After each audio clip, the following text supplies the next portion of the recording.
nombre del Padre, y del Hijo, y del Espíritu Santo. Amén.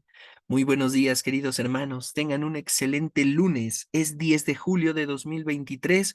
Con la gracia del Señor iniciamos este día, iniciamos esta semana y nos disponemos para que todo cuanto hagamos a lo largo de estos días sea agradable a los ojos de nuestro Señor.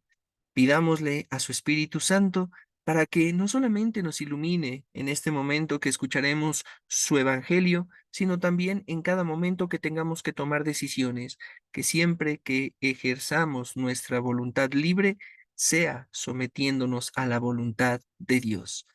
Vamos a escuchar con atención el Evangelio de este día. Lectura del Santo Evangelio según San Mateo. Gloria a ti, Señor.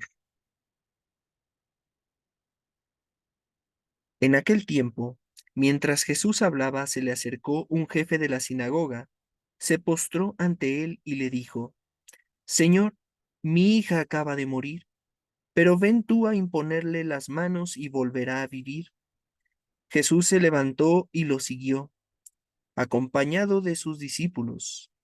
Entonces, una mujer que padecía flujo de sangre desde hacía 12 años, se le acercó por detrás y le tocó la orilla del manto, pues pensaba: con solo tocar su manto me curaré. Jesús, volviéndose, la miró y le dijo: Hija, ten confianza, tu fe te ha curado.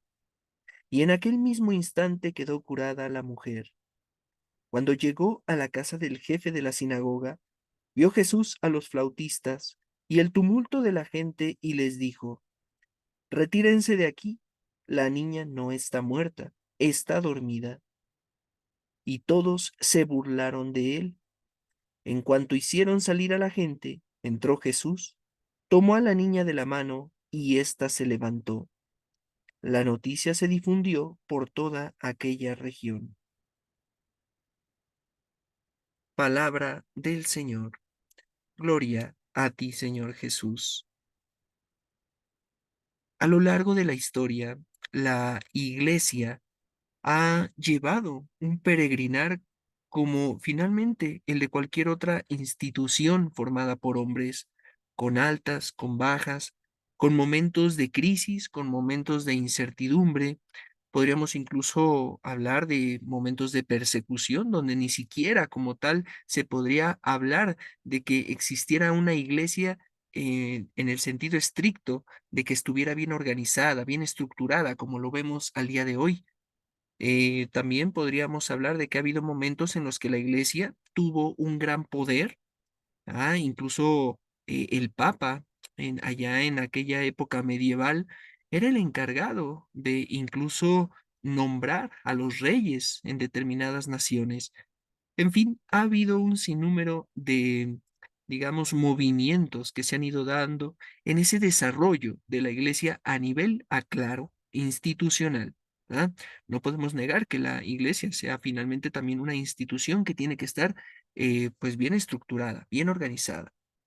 Pero, como ya te lo había señalado en otra ocasión, a veces hacemos una mezcolanza.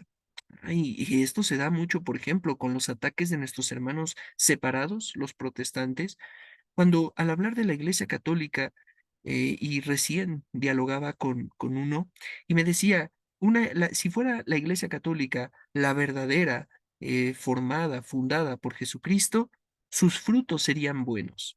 Bueno, una cosa es lo que está enseñando la Iglesia y otra cosa es lo que nosotros decidimos aprender y poner en práctica. Si yo veo los mandamientos de la ley de Dios y entiendo que vienen en la Sagrada Escritura y entiendo que el quinto mandamiento me dice no matarás, pero yo soy un católico que está a favor del aborto, que yo estoy a favor de las leyes que lo permitan. Y en ese sentido empiezo a querer hablar de que la mujer tiene derecho a decidir sobre su cuerpo, que la mujer tiene derecho a una sexualidad libre y responsable, etcétera. Empezamos a manejar argumentos que no tienen ni siquiera fundamento no solamente en nuestro credo, sino también incluso por la ciencia. Entonces empezamos a caer en una manipulación y en algo que ya en su momento te he mencionado, que el propio Benedicto XVI en su momento hablaba de un relativismo moral dentro de nuestra iglesia. ¿Qué sería entonces ese relativismo moral para que más o menos nos quede claro? Pues sería como decir, yo soy un católico a mi modo. Soy un católico que va adecuando las cosas conforme a lo que me conviene, conforme lo que me agrada. Y todo esto te lo mencionaba y lo vuelvo a enlazar con lo que te decía al inicio respecto a la historia de la iglesia, porque en consecuencia, muchas veces la iglesia cometió quizás ciertos errores. No se puede tampoco negar que todos los pontificados hayan sido perfectamente buenos, no podemos hablar de que todos los obispos, los presbíteros, no hubiesen cometido errores. Por supuesto que no, por supuesto que hay errores. No dejamos de ser humanos en el momento en el que formamos parte de la iglesia y en consecuencia vamos a tener nuestra naturaleza imperfecta. Sin embargo, hay que distinguirlo, repito. Una cosa es lo que enseña la iglesia, que sería perfecto, puesto que lo que enseña la iglesia es lo que ha enseñado Cristo, es decir, el magisterio, la Sagrada Escritura y la Santa Tradición son perfectos. Y otra cosa es que nosotros, miembros de la Iglesia Católica, lo llevemos a la práctica de manera perfecta. Ahí es donde, pues, hay que distinguir. Tenemos que ver que hay dos cosas muy diferentes. Y en ese mismo sentido, entonces, y hablando de todo lo que ha sido el devenir de la Iglesia durante 2000 años que tiene de historia, de haberse fundado, pues nos encontramos con muchas leyendas negras también, muchas calumnias que se le han de alguna manera atribuido, muchos ataques que no tienen otro propósito más que el de, pues precisamente violentarla, ofenderla, denostarla. Y eso lo que termina muchas veces provocando también en cada uno de nosotros es una ignorancia, porque a veces le compramos esas supuestas verdades a los demás, ¿no? Y nos encontramos con quizás esa leyenda negra de creer que la Santa Inquisición mató a más de la mitad del continente europeo mientras estuvo aplicando. Nos encontramos con que la Sagrada Escritura y muchas otras enseñanzas de la Iglesia son en un sentido machista, que denigran a la mujer, que le quitan su dignidad. Nos encontramos con que la iglesia está peleada con la ciencia y que, pues, si nosotros vamos a tener el don de la fe, no podemos tener el don de la ciencia.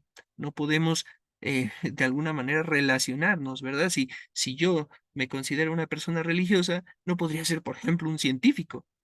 Y así, muchos mitos, muchas mentiras, muchas calumnias que se han ido formando. Y precisamente hoy en el Evangelio nos damos cuenta de dos hermosos testimonios referentes a dos mujeres. En un primer lugar, el de la hija del jefe de la sinagoga, que la tradición nos diría que recibe por nombre Jairo, y que en ese sentido de que ella ha muerto, necesita volver a la vida, pero con un propósito, el propósito de volver a unirse precisamente a la comunidad, estar con su padre, estar nuevamente en medio de aquellos que se encuentran a su lado. Lo mismo sucede con el otro testimonio de la mujer, la hemorroísa, que tenía este flujo de sangre y que llena de fe, al igual aquí siguiendo el ejemplo de Jairo, tienen fe, una fe completamente depositada en Jesús. Y curiosamente, en este caso dice que llevaba 12 años y que no la habían podido curar. Entonces, en medio de todo eso, la ciencia no le pudo ayudar y la fe sí. ¿A qué punto quiero llegar? Hay que quitarnos, cada uno de nosotros, esas tendencias a creer todo lo que se nos dice. Tenemos que ser realmente críticos. Si yo escucho por ahí algún video donde están hablando mal de el Santo Padre, del Papa Francisco, tengo que tener el criterio suficiente para, por lo menos, ponerlo en tela de juicio. Por lo menos decir, bueno, ¿esto con qué razón? ¿Con qué propósito? Ah, es que mira, el sacerdote tal hizo esto en su parroquia. Bueno, ¿y cuál era el propósito? Con esto, repito, estoy hablando de tener un sentido crítico verdaderamente. No podemos creernos lo primero que escuchamos, porque si no, por lo tanto, pareciera que no estamos usando nuestra inteligencia, una capacidad que nos ha dado nuestro Señor y que parece que simplemente la tenemos perdón por la expresión si suena muy agresiva, pero a veces parece que la tenemos de adorno. Necesitamos realmente ser críticos de toda la información, porque vivimos en una época en la que es cierto, tenemos acceso a muchísima información, pero por desgracia, muchas veces no tenemos el criterio para saberla seleccionar, para que se filtre, porque así como hay buena, también hay mala. Hay mucha mala información respecto a la iglesia porque hay muchos que pretenden atacarla, hay muchos que la odian. Y el demonio, si algo realmente intenta destruir, es precisamente la iglesia, donde nos encontramos aquellos que buscamos la verdad, que es Cristo nuestro Señor. Es necesario, por lo tanto, que nos demos cuenta que el testimonio de una mujer vale mucho, no solamente en la Sagrada Escritura, no es casualidad que Mateo hoy haya hablado de este testimonio respecto a estas dos mujeres, y habría muchísimos pasajes más de la Sagrada Escritura. Pero gente que ni siquiera ha leído la Biblia, y te lo digo realmente porque ya he tenido esa mala experiencia, gente que se dedica, que creen que porque tienen muchos títulos profesionales, que porque tienen muchos estudios, que hoy parece que aparentemente lo inteligente es ser ateo, se atreven a hacer ciertos juicios sobre lo que enseña la iglesia y no tienen ni siquiera el más mínimo conocimiento. No se han dedicado ni siquiera un mes a estudiar teología, a estudiar las Sagradas Escrituras, a realmente tener, repito, un criterio formado y lo suficientemente justificable para decir, la Biblia es machista, la iglesia está en contra de la ciencia, la iglesia estuvo quemando brujas, o sea, cantidad de mentiras que se llegan a hacer y que nosotros también, muchas veces en nuestra ignorancia, no sabemos defender. Pidámosle al Señor que nos dé hambre de querer conocer también la historia de nuestra iglesia. Es nuestra madre, la Santa Iglesia Católica. Necesitamos tener realmente esa claridad para saber lo que es y lo que no.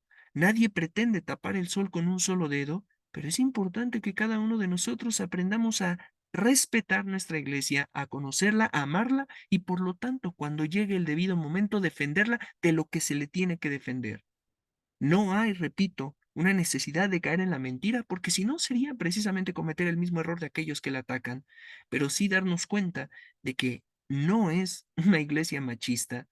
Recordemos, y creo que con esto cabe cerrar esta reflexión, que si hay una criatura que está por encima de todo cuanto existe, es una mujer, la Santísima Virgen. Después de Dios, podremos encontrarla a ella como nuestra gran intercesora, como aquella que ha sido nombrada reina y señora de todo lo creado. Nos consagramos a nuestra Madre Santísima diciendo juntos, oh Señora mía, oh Madre mía, yo me ofrezco enteramente a ti, y en prueba de mi filial afecto te consagro en este día mis ojos, mis oídos, mi lengua, mi corazón, en una palabra todo mi ser. Ya que soy todo tuyo, Madre de bondad, guárdame y defiéndeme como cosa y posesión tuya. Amén. San Miguel Arcángel, defiéndenos en la batalla, sé nuestro amparo contra las perversidades y acechanzas del demonio. Reprímale Dios, pedimos suplicantes, y tú, príncipe de la milicia celestial, arroja al infierno con el divino poder a Satanás y a los otros espíritus malignos que andan dispersos por el mundo para la perdición de las almas. Amén.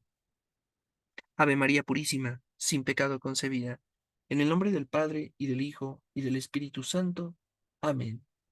Que tengas un excelente lunes y una excelente semana. Que la gracia, la paz y el amor de nuestro Señor permanezcan contigo y con cada uno de los miembros de tu familia. Comparte el Evangelio para que más gente escuche la palabra de nuestro Señor. Que Dios te bendiga.